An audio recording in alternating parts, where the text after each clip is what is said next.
And hello there folks, this is your Uncle Troy. Today we are blogging directly from our Kindle Fire HD. It's a little 7-inch model, not the big 9-inch model. I felt that was getting up in the tablet size, and if I was going to be working off something that big, I wouldn't carry it around with me all the time like I could my little Kindle Fire, and so I might as well use my laptop if I'm going to be going that route. Anyway, I am recording from in bed, which tells you how portable this thing is. But some people have said basically that the Kindle Fire HD is worthless for blogging or whatever because there's no way to access the video recording section, and I'm here recording video on the Kindle Fire HD just to prove that you can. What you want to do is to record video with your Kindle Fire HD is go to a website, onemobile.com, in your Kindle Fire in the browser, and download their app, their store app. And I'm trying to adjust this thing here where I'm blocking my light because I'm getting reflections in my glasses, as you can see. Anyway, once you download their app, then you can go into their app and their store and search for a program called Camera ICS. ICS, just like it sounds, just those three letters, and that search will pull up several camera applications, and Camera ICS will be one of them. Download it, install it, and then run that app, and you can record stuff straight from your Kindle Fire HD in video like I'm doing now.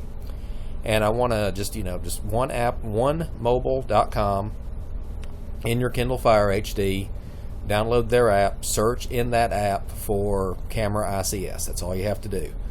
And the reason I'm saying that just flat out is that when I was trying to track that down, I went to several websites that talked about how to record with video in your Kindle Fire HD and several YouTube videos, and I spent about a half hour watching videos and clicking links to finally get that information. So I'm giving it all to you just straight out. So say I'm vlogging from my Kindle Fire HD, woohoo, in bed, woohoo. So I thought I would talk about some of the stuff going on here lately. As luck would have it, the universe just waits for you to get cocky, and then it decides to throw stuff at you. It just so happened that I had done a vlog about how I'm an expert on home theater PCs. Not that I say I'm an expert, just some people have said I was an expert, and I did a vlog on it, and of course the universe waits for you to get cocky, then it throws something at you. And I noticed I was having trouble connecting to my home theater PC through my local network. The device wasn't available. Some of the drives I couldn't access. When I would play back videos on a different device, say my Kindle or whatever, sometimes it'd be long delays, up to 5 minutes. The video would just pause, and I know sometimes the video is too much bandwidth for my network because I've got too many computers running on one little router. And I'm used to a little, pauses and playback every so often, but 5 minutes worth of buffering just, ain't cutting it. So I checked all my software settings, rebooted all the devices, and it reached the point where I was checking the hardware, thinking maybe my router's going bad, or I need a new high-speed modem from my local cable provider. And then it occurred to me that I finally remembered. Let me see if I've got one here handy. Yep, I do. So here we have a network cable, and notice there's a little doohickey here that snaps to hold the network cable in place, and this one has a little guard here, so if you're pulling this thing backwards through a hole, that little snap clip does not get broken off.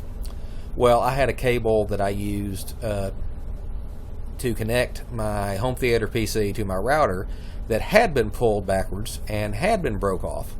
But I thought, since the home theater computer is never moving, that wouldn't be a problem. Just keep that in, plug it in, it'll stay. Just friction without the little snap. So when I finally remembered that and reached back behind the computer to check it, sure enough, this thing was almost completely out of the hole, so I had to push it back in. Suddenly, most of my networking problems just went away. I won't say it's completely solved, because if you say it's completely solved, then the universe, waits for you to say something like that. Let's see what else we have here. Oh, So that plugs into, let me go here, a little network interface card. NIC, we used to call these network interface connectors. And this is actually a pretty big one for today. See how small it is? It's just got a couple of 3 chips. This big open area here that looks like you could put an extra chip. That's because you can put an extra chip. You can set that to a boot ROM, they call that. Your computer can actually boot from that instead of your hard drive.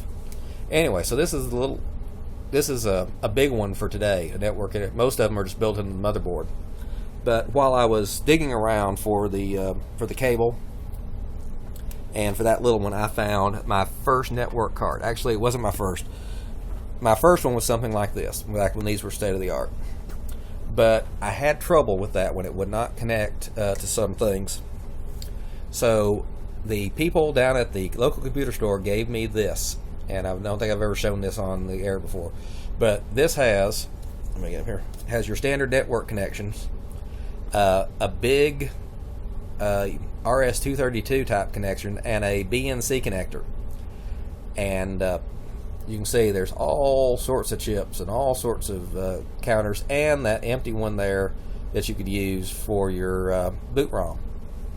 And what happened was, when I first got high-speed internet, and that's the official name of the product, high-speed internet. First got high-speed internet, the installation was supposed to include a router and a network card for my computer, and supposed to wire up all the computers and whatever. But at the time we were just moving into the house, I just had the one computer set up, and it already had a network card, possibly this very network card.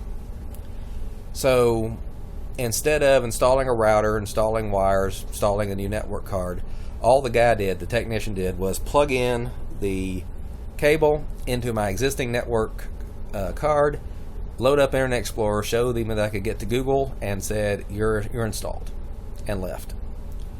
So my high-speed internet worked sometimes. In fact, it worked like 1 day out of 3 I would get a signal. Otherwise I'd get, your connection is timed out, no connection, no internet, your internet connection stopped working, just various error messages. And I kept calling the cable company, but the problem was the phone company hadn't hooked up our phone yet. So I'd have to go over to the old house, call up, tell them what the latest error message was, and they said, well, try this. And I said, okay, I'll call you back. Well, can't you do it while you're on the phone? And it says, no, the phone is a quarter mile down the road. We don't have phone service at the new house yet. And my cell phone didn't work in the house. I have to go outside into the backyard to get a signal. So naturally, that's the problem. They kept acting like if I was sitting in front of the computer while I was on the phone with them, they could solve it instantly. So the second the phone got connected and we had a signal at the house, dial tone, I called them up and said, okay, walk me through this. And so they walked me through it, and it was all the same things we had tried before, and again, nothing worked. It just, completely and utterly useless. I just was not getting a signal most of the time. So they blame that on a bad interface card or a bad cable. Now, keep in mind that they were supposed to have given me an interface card, or at least that was my understanding from reading all the literature they gave me. So I tried a different interface card, still didn't work. The cable they were using was the one they gave me, but I tried different cables. So I went to the local computer store and said, I'm having trouble connecting to my cable company's high-speed internet, blah, blah, blah, blah, blah, blah. I understand you can buy cable modems that you don't have to rent from the cable company. You can just buy a modem just outright. So do y'all sell those modems? And it turned out they did, but they said maybe it's not a problem with the modem, maybe it's a problem with your interface card or your cables. So they gave me a new cable and dug around and found this ancient 3-com interface cable, and they decided that this thing would connect to anything, and that this one was like a proven, known, good technology. This has been around for ages, whereas these were fairly new.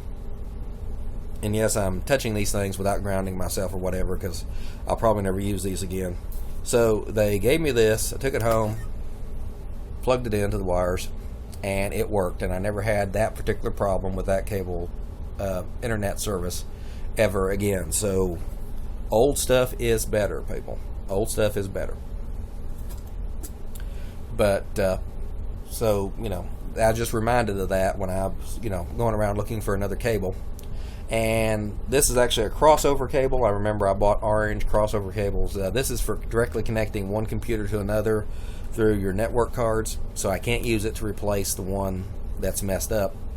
So I'm still looking for a cable that has this little piece of plastic right here still working. And I probably end up having to go to the store and buy one of those. But now that I've pushed it back into the slot, I can use my home theater PC again. So let's see, what else was I going to talk about today? Just a few new subscribers. I think I'm planning to put those at the bottom of the screen at the start of this video. YouTube has lost track of new subscribers and certain page views and whatnot, apparently since last month sometime. And supposedly they're keeping track of all those, and they'll come back in the future. But after going some time with, like, every time I log in to check my email, having an email say I've got a new subscriber, now I've gone several days without getting a new subscriber, and it's kind of sad. Apparently I was really looking forward to those new subscriber emails, and really helped give me a little ego boost, I guess, having a new subscriber every day. So if you haven't subscribed, take the moment to subscribe and drop me an email letting me know you subscribed, since YouTube isn't sending out the emails anymore. And that way I'll know to thank you in a future video. Please hit the thumbs up button. That really helps people find the video that they're looking for. The more thumbs up, the more comments, the more interaction, the more YouTube highly ranks the video, and then the more that people find it in search results and whatnot. Okay, well, Uncle Troy signing out. Please have a good night.